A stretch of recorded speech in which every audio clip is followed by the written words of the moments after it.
അപ്പം അടുത്തൊരു good morning പറഞ്ഞുകൊണ്ട് തുടങ്ങുവാണ്. ഇന്ന് രാവിലെയായി. ഞാൻ ഇന്ന് പോകുന്നത് എംബസിയിലോട്ടാണ്. ഞാൻ മാലി എംബസിയിലോട്ട് പോവാണ്. മാലി എംബസിയിൽ വിസ കുറേ സ്ഥലങ്ങളിൽ നിന്നൊക്കെ ട്രൈ ചെയ്യുന്നുണ്ട്. പക്ഷെ ഇവിടെ നിന്ന് ഞാൻ കൊടുക്കുന്നു എന്ന് കേട്ടു. പക്ഷെ അതിന് നമുക്ക് ഇൻവിറ്റേഷൻ വേണം. അപ്പം ഞാനിപ്പോൾ ചെയ്യുന്നത് ഒരു മലയാളിയുടെ കൂടെയാണ് കേട്ടോ. അദ്ദേഹത്തിൻ്റെ ഡ്രൈവറിൻ്റെ കൂടെ അദ്ദേഹത്തിൻ്റെ ഡ്രൈവർ എന്നെ എംബസിയിൽ കൊണ്ടുപോവാണ്. അപ്പോൾ ഇൻവിറ്റേഷൻ എല്ലാം കിട്ടിയിട്ടുണ്ട്. നമുക്ക് കാണാം മാലി എംബസിയിൽ മാലി വിസ കിട്ടുമെന്നോ. മാലിയൊക്കെ എന്ന് പറയുമ്പോൾ എനിക്ക് മാലി, അൾജീരിയ, ചാഡ്, ലിബിയ, പിന്നെ ഇത് സെൻട്രൽ ആഫ്രിക്കൻ റിപ്പബ്ലിക്, ബുർക്കിനോ, നൈജറൊക്കെ എനിക്ക് കൂടുതൽ ഇഷ്ടമുള്ള സ്ഥലങ്ങളാണ്. അതായത് കൂടുതൽ എക്സ്പ്ലോർ ചെയ്യാൻ ഇഷ്ടമുള്ള സ്ഥലങ്ങളാണ്. അവിടെ പോയിട്ട് എൻ്റെ എക്സ്പീരിയൻസ് വെച്ചിട്ടായിരിക്കും പിന്നീട് എനിക്ക് ആ രാജ്യം ഇഷ്ടപ്പെടോ ഇല്ലേ എന്നൊക്കെ പറയാൻ പറ്റുന്നത്. അപ്പോൾ പക്ഷേ ഇവിടെയൊക്കെ വിസ കിട്ടാൻ പാടാണ്. അത് ഇന്ത്യക്കാർക്ക് മാത്രമല്ല കേട്ടോ, അത് യൂറോപ്യൻ പാസ്പോർട്ടിനും എല്ലാ പാസ്പോർട്ടിനും സ്ട്രോങ് ആയിട്ടുള്ള പാസ്പോർട്ടിനും വരെ ആ രാജ്യങ്ങളിൽ ഒരുപോലെയാണ്. വിസ കിട്ടാൻ കുറച്ച് പാടാണ്. അങ്ങനെ അവസാനം ഞാൻ നമ്മുടെ വിസയ്ക്കൊക്കെ കൊടുത്തു. ഞാൻ അത് കഴിഞ്ഞിട്ട് നൈജർ എംബസിയിൽ പോയി. നൈജർ എംബസിയിൽ ഇൻവിറ്റേഷൻ വേണം. അപ്പം ഇൻവിറ്റേഷൻ കിട്ടിയാലൊക്കെ നൈജറിന്റെ വിസ കിട്ടണം. നൈജർ എനിക്ക് പോകാനുള്ള പ്ലാൻ ഉണ്ട്.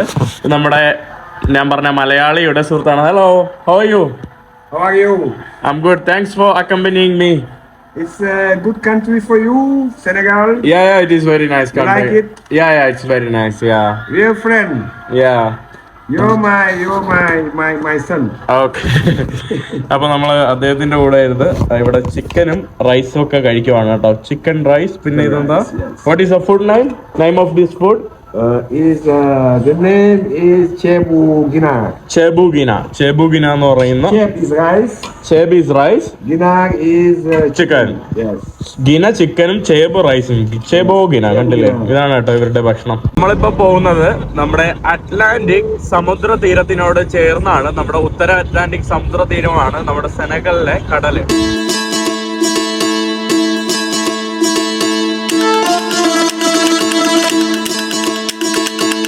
ൊക്കെ നമുക്ക് പഴയ കൊളോണിയൽ ബിൽഡിംഗ്, നമ്മുടെ ഫ്രഞ്ച് കൊളോണിയൽ ബിൽഡിങ്ങുകളൊക്കെ നമുക്ക് ഇപ്പോഴും കാണാനായിട്ട് സാധിക്കുന്നുണ്ട്.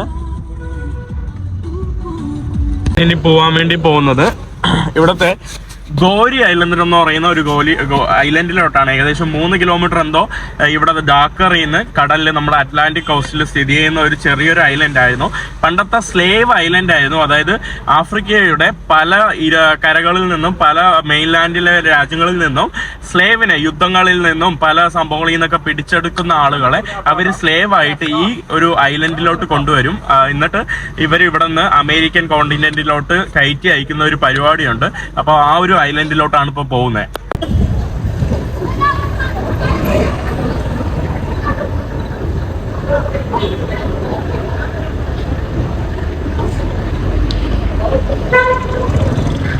നമ്മുടെ പോർട്ടിലോട്ടാണ് പോകുന്നത്. പോർട്ടിൽ നിന്ന് ഫെറി എടുത്തിട്ട് വേണം നമുക്ക് ഈ ഗൗരി ഐലൻഡിലോട്ട് പോകാനായിട്ട്.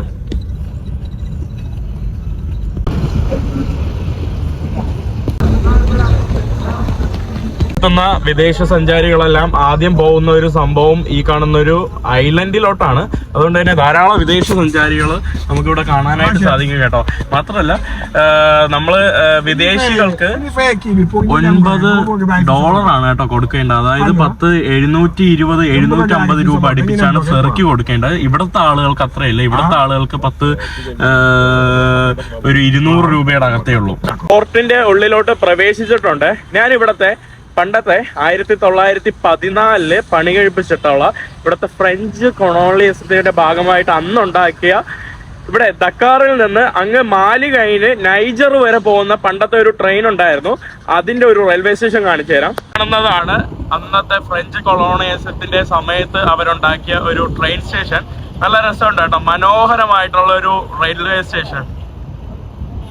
അതാണ് നമ്മുടെ ടിക്കറ്റ് കൗണ്ടർ. അതിലിത് 5200 ഫ്രാങ്കയാണ് കേട്ടോ. FCFA ആണ് എനിക്ക് അടയ്ക്കേണ്ടത്. നോൺ റെസിഡന്റ് ആഫ്രിക്കൻസിന് 2700-ഉം സെനഗലുകാർക്ക് 1500 മാത്രമേ കൊടുത്താൽ മതി. മുനിസിപ്പാലിറ്റിക്ക് 500 ഒരു ടൂറിസ്റ്റ് ടാക്സ് 500 ഫ്രാങ്ക്, അതായത് $1 അടുപ്പിച്ച് വരും, 10.75 രൂപ.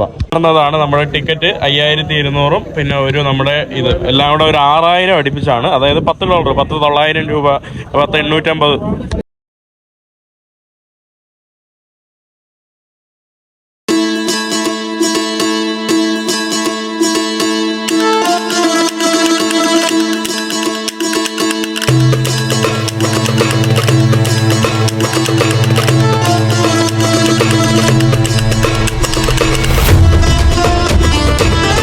ബോട്ടിന്റെ മുകള് ഭാഗത്തോട്ട് കയറി ഇരുന്നിട്ടുണ്ട്. നല്ല തിരക്കാണ് കേട്ടോ. കുറേ സ്വദേശികളും വിദേശികളും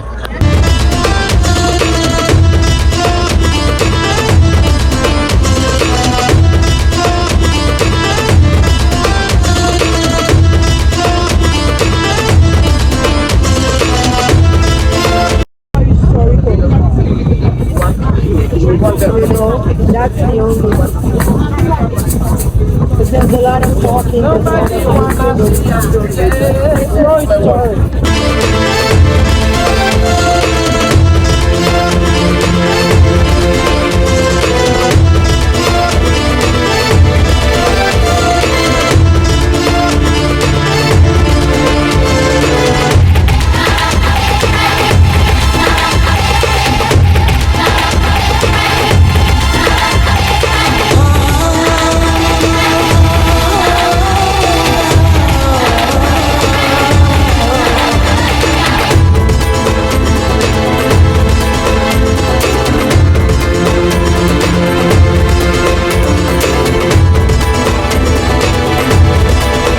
ഹൈലൻഡിലോട്ട് എത്തിയിട്ടുണ്ട്. ഏകദേശം 1 മണിക്കൂർ അനുസരിച്ചോ 20 മിനിറ്റ് അനുസരിച്ചോ ബോട്ടുകൾ എപ്പോഴും ഉണ്ടെന്ന് തോന്നുന്നു കേട്ടോ.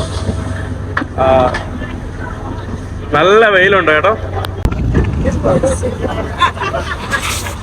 നമ്മളിനി നമ്മുടെ ഗൗരി ഐലൻഡിലോട്ട് ഉള്ളിലോട്ട് നമ്മൾ പ്രവേശിക്കാൻ വേണ്ടി പോകുന്നു. നമ്മുടെ ഐലൻഡിന്റെ എൻട്രി ഭാഗം ഇവിടെ എഴുതി വെച്ചിട്ടുണ്ട്. ഒരു ഫ്രഞ്ച് ഭാഷയിൽ എന്തോ എഴുതി വെച്ചിട്ടുണ്ട്.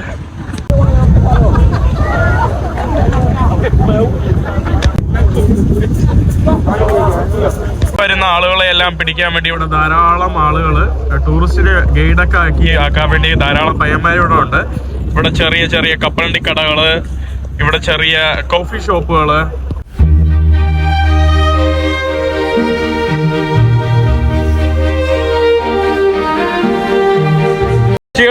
ധാരാളം ഇവിടെ വരുന്നുണ്ടെങ്കിൽ പോലും ഈ ഒരു ഐലൻഡിൽ സാധാരണയായിട്ട് ധാരാളം ആളുകൾ താമസിക്കുന്നുണ്ട്. ബൗബാബ് ട്രീ ഇവിടെ ഭയങ്കര പ്രസിദ്ധമായിട്ടുള്ള ഒരു ട്രീ ആണ് കേട്ടോ. ബൗബാബ് ട്രീ എന്ന് പറയുന്നത് നമുക്ക് മഡഗാസ്കറിൽ കാണാൻ കഴിയുമെങ്കിലും ഇവിടെയും വളരെ പ്രസിദ്ധമാണെന്ന് ഞാൻ ഇവിടെ വന്നതിന് ശേഷമാണ് അറിയാവുന്നത്. അവിടെ ചെറിയ കുറച്ച് കടകളും സംഭവങ്ങളൊക്കെയാണ്. ഇപ്പോഴും ആ ഫ്രഞ്ച് ബിൽഡിങ്ങുകൾ അതുപോലെ ഇവിടെ നമുക്ക് കാണാനായിട്ട് സാധിക്കും. ഇവിടെ വഴിയരികിൽ അവർ ചെറിയ ഭക്ഷണമൊക്കെ കച്ചവടം ചെയ്യുന്ന കാഴ്ചയാണ്. ബിൽഡിങ്ങുകളെല്ലാം നല്ല രസമുണ്ട് കേട്ടോ. ഭയങ്കര ക്വയറ്റ് ആയിട്ടുള്ള ഒരു ചെറിയൊരു ഐലൻഡ്. ബിൽഡിങ്ങുകളൊക്കെ അവരിതുപോലെ കാഴ്ചക്കാർക്ക് വേണ്ടി ആർട്ട് ഗാലറിയൊക്കെ ആക്കി മാറ്റി വെച്ചിരിക്കുകയാണ് കേട്ടോ. മനോഹരമായിട്ടുള്ള ചിത്രങ്ങൾ, അടിപൊളി കേട്ടോ. നല്ല ചിത്രങ്ങൾ കേട്ടോ. വീടുകളിലൊക്കെ വെക്കാൻ പറ്റിയത് ഈ ഒരു ഭാഗത്തൊക്കെ അടിപൊളി കേട്ടോ. നല്ല അടിപൊളി പെയിന്റിങ് സംഭവങ്ങൾ.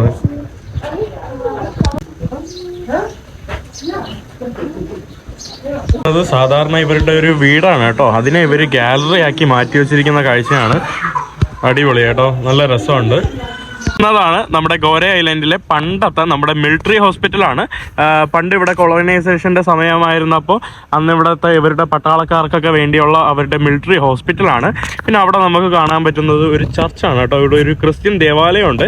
പക്ഷെ ഇപ്പോൾ ഉള്ള 97% ഇവിടുത്തെ പോപ്പുലേഷനും മുസ്ലിം പോപ്പുലേഷനാണ്. അങ്ങോട്ട് കയറി വരുമ്പോൾ നമുക്കിവിടെ ഒരു ചെറിയ ക്രിസ്മസിന് വയ്ക്കുന്ന നമ്മുടെ പുൽക്കൂട് നമുക്കിവിടെ കാണാനായിട്ട് സാധിക്കും.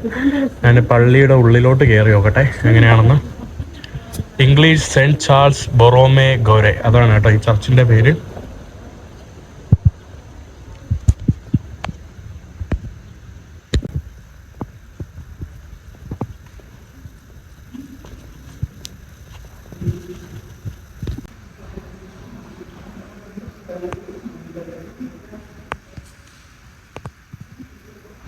ചർച്ചിന്റെ പുറത്തായിട്ട് ഒരാൾ നമ്മുടെ ജീസസിന്റെയും നമ്മുടെ മേരിയുടെയൊക്കെ കുറെ ചിത്രങ്ങളൊക്കെ വിൽക്കുന്ന കാഴ്ചയാണ്.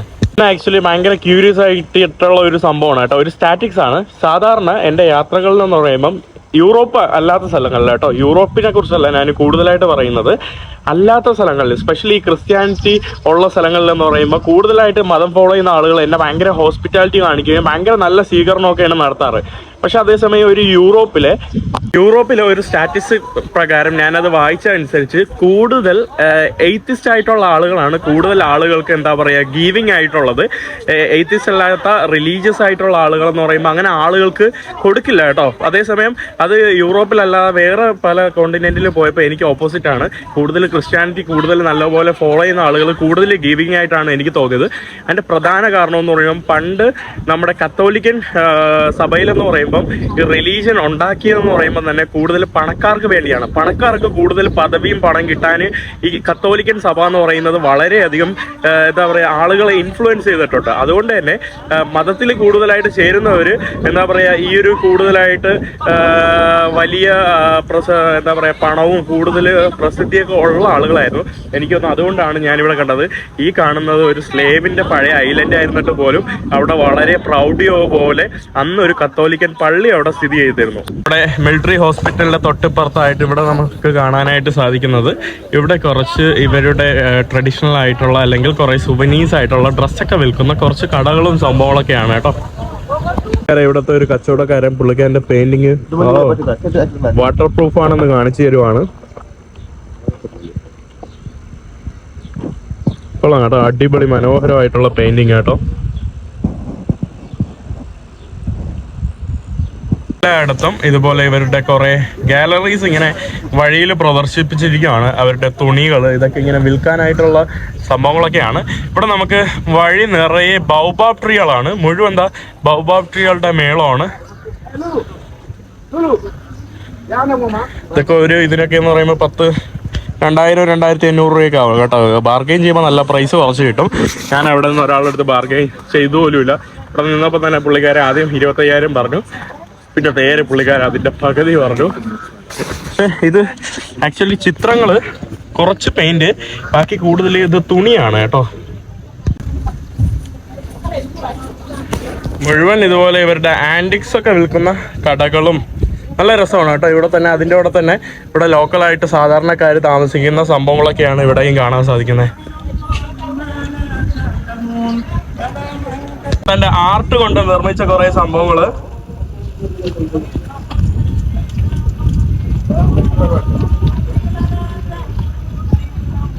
മില്യൺ വർഷങ്ങൾക്ക് മുമ്പ് ഇവിടെ ഒരു വോൾക്കാനോ ഉണ്ടായിരുന്നു എന്ന് പറയപ്പെടുന്നുണ്ട്.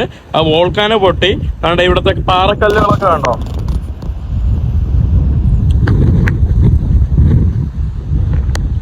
ബിൽഡിംഗ് ഒക്കെ 1907 കാലഘട്ടത്തിൽ നിർമ്മിച്ചതാണ്. നമ്മുടെ ഗൊരേ ഐലൻഡ് ആക്ച്വലി 15-ാം നൂറ്റാണ്ട് മുതൽ 19-ാം നൂറ്റാണ്ട് വരെ ഈ ഒരു ഐലൻഡ് ഫുള്ള് സ്ലേവറി ഐലൻഡ് ആയിരുന്നു. ഇവിടെ പല ഡിറ്റൻഷൻ സെന്ററുകളുണ്ട്. അവരെ ക്രൂശിച്ച് ഈ തടവുകാരെ ക്രൂശിച്ച് സ്ലേവുകളാക്കിയിട്ട് അമേരിക്കയിലോട്ട് അയക്കുന്ന പരിപാടിയാണ്. കടലിൽ നിന്നൊക്കെ വരുന്ന അറ്റാക്കിനെ തടുക്കാനായിട്ടുള്ള ഒരു വലിയൊരു പീരങ്കിയാണ് നമുക്കിവിടെ കാണാനായിട്ട് സാധിക്കുന്നത്. ഇത്രയും വലിയൊരു പീരങ്കി ഞാൻ ആദ്യമായിട്ടാണ് കാണുന്നത്. ഇത് വ്യത്യസ്തമായിട്ടുള്ള ഒരു പീരങ്കി എന്ന് വേണമെങ്കിൽ പറയണം. കടലിൽ നിന്നൊക്കെ വരുന്ന ഇതിനെ അറ്റാക്ക് ചെയ്യാൻ വേണ്ടിയുള്ളതാണ്.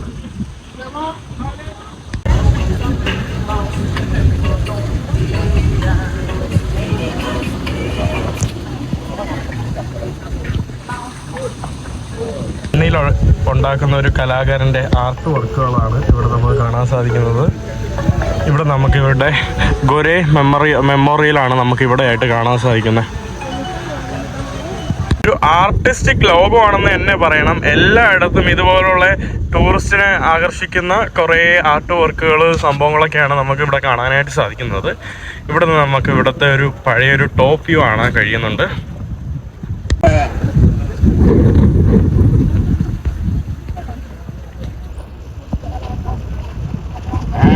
നല്ല തണുപ്പുണ്ട്.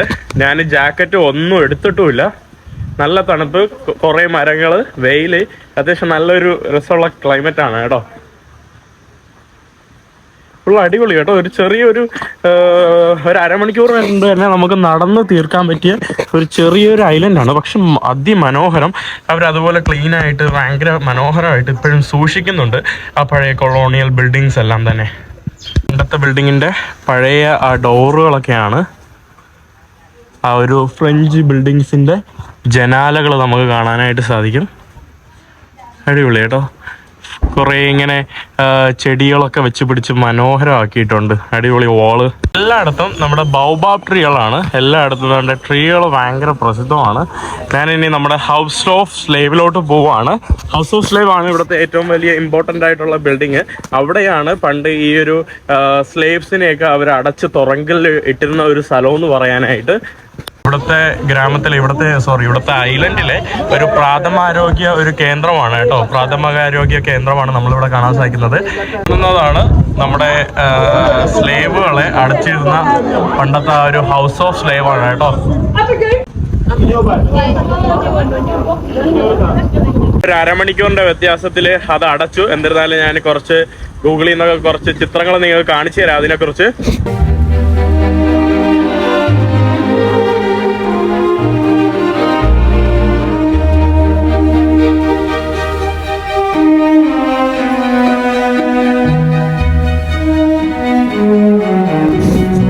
ഞാനിനി മുന്നോട്ട് നടക്കുവാണ്. ഇത് നല്ല ഒരു അടിപൊളി കരിങ്കല്ലിന്റെ ഒരു ബിൽഡിങ്. വഴിയിൽ ഇവിടുത്തെ ഒരു സ്കൂള് കാണാൻ വേണ്ടി വന്നതാണ്. ഇവിടുത്തെ ചെറിയ കുട്ടികളുടെ സ്കൂളാണ്. സ്കൂള് കഴിഞ്ഞിട്ട് വീട്ടിലോട്ട് പോകുന്ന കുട്ടികളാണ്. നമ്മൾ സ്ട്രീറ്റിൽ വന്നിട്ട് ഇവിടുത്തെ ഒരു ചെറിയൊരു സാൻഡ്വിച്ച് വാങ്ങാനുള്ള പരിപാടിയാണ്. വാങ്ങിച്ചുകൊണ്ടിരിക്കുവാണ്. അവിടെ പുള്ളിക്കാരെ എനിക്ക് വേണ്ടിയുള്ള സാൻഡ്വിച്ച് ഉണ്ടാക്കുന്നു. ഇവിടെ നമ്മുടെ ലമീനെ ബ്രോ, ബോൺ അപ്പറ്റീറ്റ്.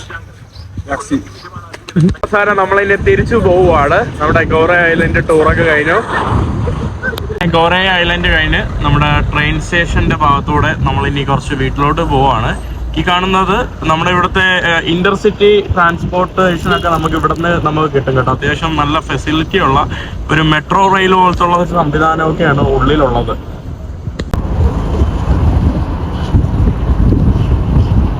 അങ്ങനെ ഒരു സന്തോഷ വാർത്ത പറയാനുണ്ട്. എനിക്ക് മാലിയിലേക്കുള്ള സന്ദർശക വിസ എനിക്ക് കിട്ടിയിട്ടുണ്ട്. അതിന് കൊടുക്കേണ്ടി വന്നത് ഞാനൊരു മാലിയുടെ ഒരു കമ്പനിയിൽ ഒരു പരിചയം ഉണ്ടായിരുന്നതുകൊണ്ട് പിന്നെ അവിടെ നിന്ന് ഒരു ഇൻവിറ്റേഷൻ ഒപ്പിച്ചു. അവരെനിക്ക് ഇൻവിറ്റേഷൻ അയച്ചു തന്നു. അങ്ങനെ എംബസി കൊണ്ടുപോയി സബ്മിറ്റ് ചെയ്തു. രണ്ടാമത്തെ ദിവസം തന്നെ എനിക്ക് വിസ കിട്ടിയിട്ടുണ്ട്. കോമഡി എന്തെന്ന് പറയുമ്പോൾ അവരെനിക്ക് ബില്ല് തന്നു കേട്ടോ. അപ്പം നോക്കിയപ്പോൾ ഇതിലൊരു 15,000 എന്ന് കിടക്കുന്നു. 15,000 സേഫാ. ഇവിടുത്തെ ലോക്കൽ മണിയാണ് കേട്ടോ. 25,000 രൂപ സേഫാണ് ഞാൻ കൊടുത്തത്. 25,000 എന്ന് പറയുമ്പോൾ നമ്മുടെ നാട്ടിലെ എത്രയാ, ഒരു $50 അകത്ത് വരും കേട്ടോ. $50 അകത്തെന്ന് പറയുമ്പോൾ 10,000 രൂപ. ഇത് 10,000 രൂപ അടുപ്പിച്ച് വരും കേട്ടോ ഈ ഒരു വിസയ്ക്ക്. അപ്പോൾ പക്ഷെ ഇതിലിപ്പോൾ 15,000 എഴുതിയിരിക്കുന്നുള്ളൂ. 10,000 പോകുന്നത് ഈ എംബസിയിലുള്ള ആളുകളുടെ എന്താ പറയുക കീശയിലാണ് കേട്ടോ. ഡെയിലി 100 കണക്കിന് ആളുകളാണ് വിസ എടുക്കാൻ വേണ്ടി വരുന്നത്. ഒരാളെ നിന്ന് മാത്രം ഇവർ 1,500 രൂപ വെറുതെ കിട്ടുന്നുണ്ട്. 1,500, 2,000 അത്രയും രൂപ, മനസ്സിലായി. അപ്പോൾ ഇവര് ഒരു ദിവസം എത്ര രൂപ ഉണ്ടാക്കുന്നു കേട്ടോ. ഫുൾ അഴിമതിയാണ് കേട്ടോ. ഇതാണ് ഈ ആഫ്രിക്കൻ രാജ്യങ്ങളിലെ പ്രധാന പ്രശ്നം. അഴിമതി എന്ന് പറയുമ്പോൾ ബോർഡറിലും എല്ലായിടത്തും, കോങ്കോലെന്ന് പറയുമ്പോൾ കോങ്കോ പറയണ്ട, എല്ലായിടത്തും പൈസയ്ക്ക് വേണ്ടി പൈസ ബക്കറ്റ് പിരിവെടുത്താൻ വേണ്ടിയാണ് ഇവർ ഗവൺമെന്റ് ജോലിയിൽ കയറുന്നത് പോലെ. പോലീസ് മുതൽ എല്ലാ ആൾക്കാരും, മനസ്സിലായില്ലേ. എന്തായാലും മാലി വിസ എനിക്ക് കിട്ടിയിട്ടുണ്ട്. അതിൽ വളരെയധികം സന്തോഷമുണ്ട്. മൗറിട്ടാനിയ എന്ന് പറയുന്ന രാജ്യത്തിലേക്ക് വെച്ച് നോക്കുമ്പോൾ സെനഗൽ ആക്ച്വലി കൂടുതൽ എന്താ പറയുക അടിസ്ഥാന സൗകര്യങ്ങളിലൊക്കെ കൂടുതൽ മികച്ചതാണ് കേട്ടോ. അത്യാവശ്യം എനിക്ക് തോന്നുന്നു ഈസ്റ്റ് ആഫ്രിക്കയെ വെച്ച് നോക്കുമ്പോൾ അത്യാവശ്യം സേഫ് ആണെന്ന് തോന്നുന്നു. ഇനി ഞാൻ നെക്സ്റ്റ് പോകുന്നത് ഗാംബിയാണ്. ഗാംബിയ ആക്ച്വലി എനിക്ക് തോന്നുന്നു കൂടുതൽ ഭയങ്കര പീസ്ഫുൾ ആണെന്ന് ഞാൻ കേട്ടിട്ടുണ്ട്. ഗാംബിയ പിന്നെ ഇംഗ്ലീഷ് സംസാരിക്കുന്ന ഒരു സ്ഥലം കൂടിയാണ്. ഇതുപോലെ എല്ലായിടത്തും കശുവണ്ടി ധാരാളം ഉണ്ട് കേട്ടോ. ഇവിടെ കശുവണ്ടി എല്ലാവരും ഇതുപോലെ കശുവണ്ടി വിൽപ്പനയ്ക്കുന്ന കാഴ്ചയും നമുക്ക് ഇങ്ങനെ സ്ട്രീറ്റിലെ ആളുകളെ കാണാൻ സാധിക്കും. ഇത് ഇവിടുത്തെ ടാക്സിയാണ്, ബൈക്ക് ടാക്സി. ഇതുപോലെ ആളുകൾ എപ്പോഴും ഇങ്ങനെ സംഭവങ്ങൾ കൊണ്ടുനടന്ന് വിൽക്കുന്ന കാഴ്ചകൾ നമുക്ക് കാണാനായിട്ട് സാധിക്കും. എന്നതാണ് ഇവിടുത്തെ പബ്ലിക് ട്രാൻസ്പോർട്ടേഷൻ ബസ്സാണ്. പ്രൈവറ്റ് റൺ ചെയ്യുന്ന ആംബുലൻസ് പോലെ ബാക്കിൽ തുറന്നു നിൽക്കുന്ന കാഴ്ചയാണ് കേട്ടോ. നല്ല ബസ്സുകൾ. ഇതിലൂടെ ഫുള്ള് പട്ടാളക്കാരന്മാര് തോക്കും പിടിച്ചെന്തോ റാലിക്ക് പോവാണല്ലോ. എന്തോ പ്രശ്നം? നമ്മുടെ ഇലക്ഷന് റൂട്ട് മാർച്ച് പോകുന്ന പോലെയാണ് കേട്ടോ. ഇവര് തോക്കും പിടിച്ച് പട്ടാളക്കാരന്മാര് പോകുന്നത് ആഫ്രിക്കയിലെ തന്നെ ഏറ്റവും ഉയരം കൂടിയ ഒരു സ്റ്റാച്ചുവിലോട്ടാണ്. ആ കാണുന്ന സ്റ്റാച്ചു ആണ് കേട്ടോ നമുക്ക് ഇവിടുന്ന് കാണാനായിട്ട് സാധിക്കുന്നത്. ഒരു ആണും ഒരു പെണ്ണും ഒരു കൊച്ചു മകനും അവരെ കാണിക്കുന്ന ഒരു ചെറിയൊരു സ്റ്റാച്ചു ആണ് കേട്ടോ. ചെറിയ 50 മീറ്റർ പൊക്കമുള്ള ഒരു സ്റ്റാച്ചു ആണ്. കാണുന്നതാണ് നമ്മുടെ ആഫ്രിക്കയുടെ റിനൈസൻസ് സ്റ്റാച്ചു, അതായത് ആഫ്രിക്കൻ നവോത്ഥാനത്തിന്റെ സ്റ്റാച്ചു എന്നാണ് അതിന് മലയാളത്തിൽ പറയുന്നത്.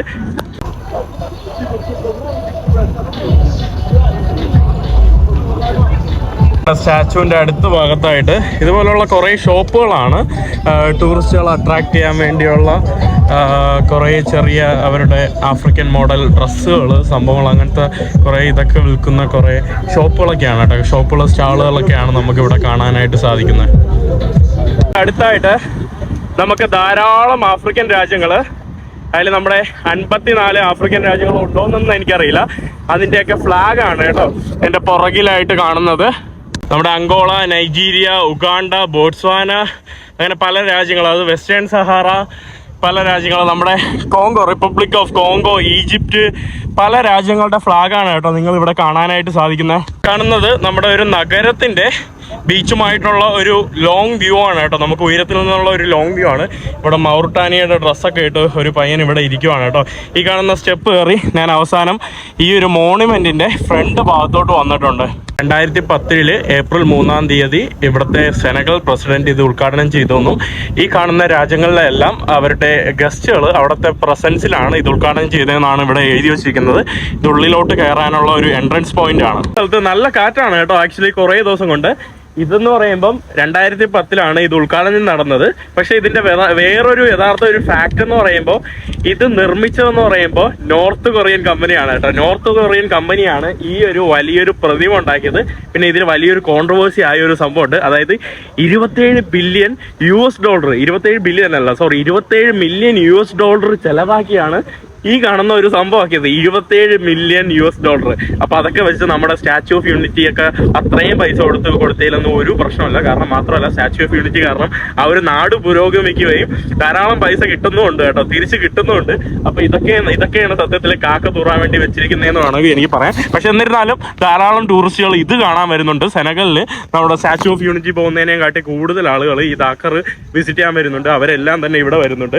ഇതിൻ്റെ ഇടയ്ക്ക് ഞാൻ കുറച്ച് പാകിസ്ഥാനിലുള്ള ഒരു 4 പയ്യന്മാരെ കണ്ടു. അപ്പൊ ഇവന്മാര് ഞാൻ സംസാരിച്ചു. ഇവര് പറഞ്ഞു എവിടെ പോന്നു? ഞാൻ പറഞ്ഞു ഇവിടെ കറങ്ങാൻ വേണ്ടി വന്നതാണ്. അപ്പൊ എൻ്റെ അടുത്ത് ഒരു ആക്കി പറയാം, ആ ഗുംനേക്കേലിയായ ഇങ്ങനെ കാണിച്ചേട്ടോ. അതായത് ഇതുപോലുള്ള ആഫ്രിക്കൻ രാജ്യങ്ങൾ, പാകിസ്ഥാനിൽ നിന്നും ഇന്ത്യ എന്നൊക്കെ ധാരാളം ആളുകൾ വരാറുണ്ട്. സെനഗൽ വിസ ഫ്രീ ആണല്ലോ. ഇവിടെ വന്നിട്ട് അവർ മൗറിട്ടാനിയയിൽ പോയിട്ട് അവർ പയ്യെ സ്പെയിനിലോട്ട്, യൂറോപ്പിലോട്ട് കടക്കാൻ വേണ്ടി ബോട്ട് വഴിയൊക്കെ യാത്ര ചെയ്യാറുണ്ട്. അപ്പം എനിക്ക് അറിഞ്ഞൂടാ അവര് അതിനു വേണ്ടി വന്നതാണോ, അവരെന്നെ ഒരാക്കല് കേട്ടോ. അതായത് ഞാൻ പറക്കാൻ വേണ്ടി പോകുന്നതല്ലേ, ഡങ്കി അടിക്കാൻ വേണ്ടി പോകുന്നതല്ലേ എന്ന്.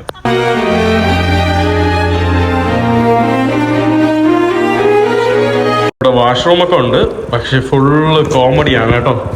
ഇവിടെയുള്ള വാഷ്റൂമിലൊക്കെ എന്ത് നിറച്ചു വെച്ചിരിക്കുന്നതാണോ, കണ്ടില്ലേ?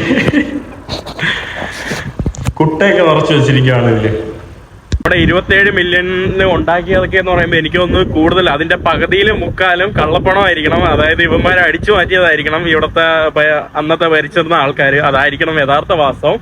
പിന്നെ വേറൊരു കാര്യം എന്ന് പറയുമ്പോൾ ഇത് ഒരു സ്ത്രീയും ഒരു പുരുഷനും അവരുടെ മകനുമായിട്ട് ആകാശത്ത് നോക്കിയിരിക്കുന്നതാണ്. അത് സിംബലൈസ് ചെയ്തിരിക്കുന്നതെന്ന് പറയുമ്പോൾ ആഫ്രിക്കയുടെ ഫ്യൂച്ചർ അവർ മുകളിലോട്ട് നോക്കിയിരുന്ന അതിന്റെ പ്രോഗ്രസ്, അതിനെയാണ് ആക്ച്വലി ഇവർ സിംബലൈസ് ചെയ്തിരിക്കുന്നത്. പിന്നെ ആഫ്രിക്കയുടെ യൂണിറ്റി, അതിനെയും കൂടെയാണ് ഇത് സിംബലൈസ് ചെയ്തിരിക്കുന്നത്. ഇങ്ങനെയാകുമ്പോൾ ധാരാളം ടൂറിസ്റ്റുകൾ ഈ ഒരു സംഭവം കാണാനായിട്ട് വരുന്നുണ്ട്.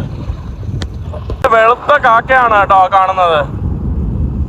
വെളുത്ത കാക്ക ഞാൻ ആദ്യമായിട്ടല്ല മുമ്പ് കണ്ടിട്ടുണ്ടെന്ന് തോന്നുന്നു. കാണുന്നതാണ് നമ്മുടെ വളരെ പ്രസിദ്ധമായിട്ടുള്ള ആർക്കിടെക്ചർ കൊണ്ട് ഇവിടുത്തെ ഒരു വലിയൊരു ടൂറിസ്റ്റിക് സ്പോട്ടായിട്ടുള്ള സെനഗലിലെ ദക്കറിലെ ഒരു പള്ളിയാണ് നിങ്ങളിവിടെ കാണുന്നത്. ക്ലിഫിലിരിക്കുന്ന ഒരു പള്ളിയാണ് കേട്ടോ. ധാരാളം മത്സ്യബന്ധന ബോട്ടുകളൊക്കെയാണ് നമുക്ക് കാണാനായിട്ട് സാധിക്കുന്നത്.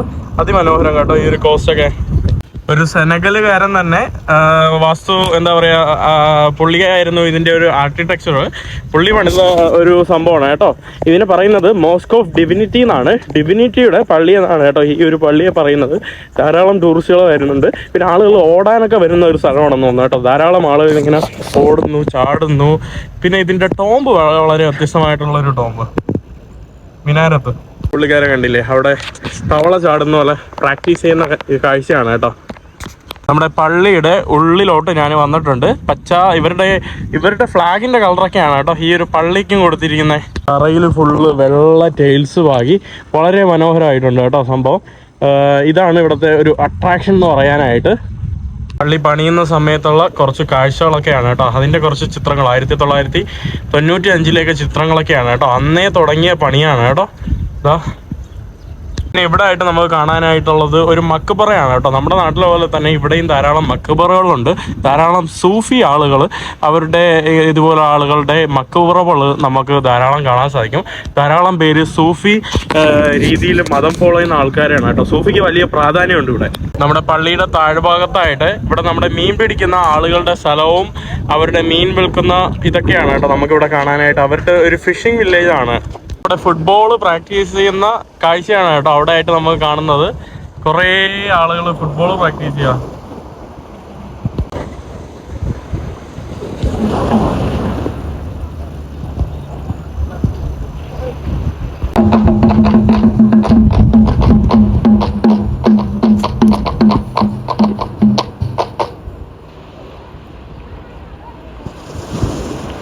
Good.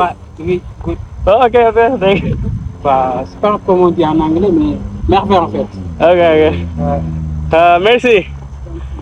ഒരു പുള്ളിക്കാരൻ ഇങ്ങനെ നടന്നു വന്നപ്പോൾ എൻ്റെ അടുത്ത് പറഞ്ഞതാണ് നിന്റെ മുടി കൊള്ളാന്ന് കേട്ടോ. മുടി ആക്ച്വലി ഇനി സെനഗലിൽ നിന്ന് അങ്ങോട്ടുള്ള രാജ്യങ്ങളിലെ ആളുകൾക്ക് മുടി ഇഷ്ടപ്പെടും. കാരണം ഇവിടെ ഉള്ള ആളുകൾക്ക് ഇതുപോലത്തുള്ള നീള മുടിയില്ലല്ലോ. അവരുടെ മുടി വ്യത്യസ്തമാണല്ലോ. കപ്പലിൻ്റെയൊക്കെ വാങ്ങിച്ച് കഴിച്ചുകൊണ്ടിരിക്കുകയാണ്. ഇവിടെ ഹൈവേയിൽ ഫുള്ള് കച്ചവടക്കാരാണ് കേട്ടോ. ഇതുപോലെ സ്ട്രീറ്റ് ഫുള്ള് നിന്ന് സാധനങ്ങൾ വിൽക്കുന്ന കാഴ്ചയാണ് കേട്ടോ. ഫുള്ള് കച്ചവടക്കാരാണ്.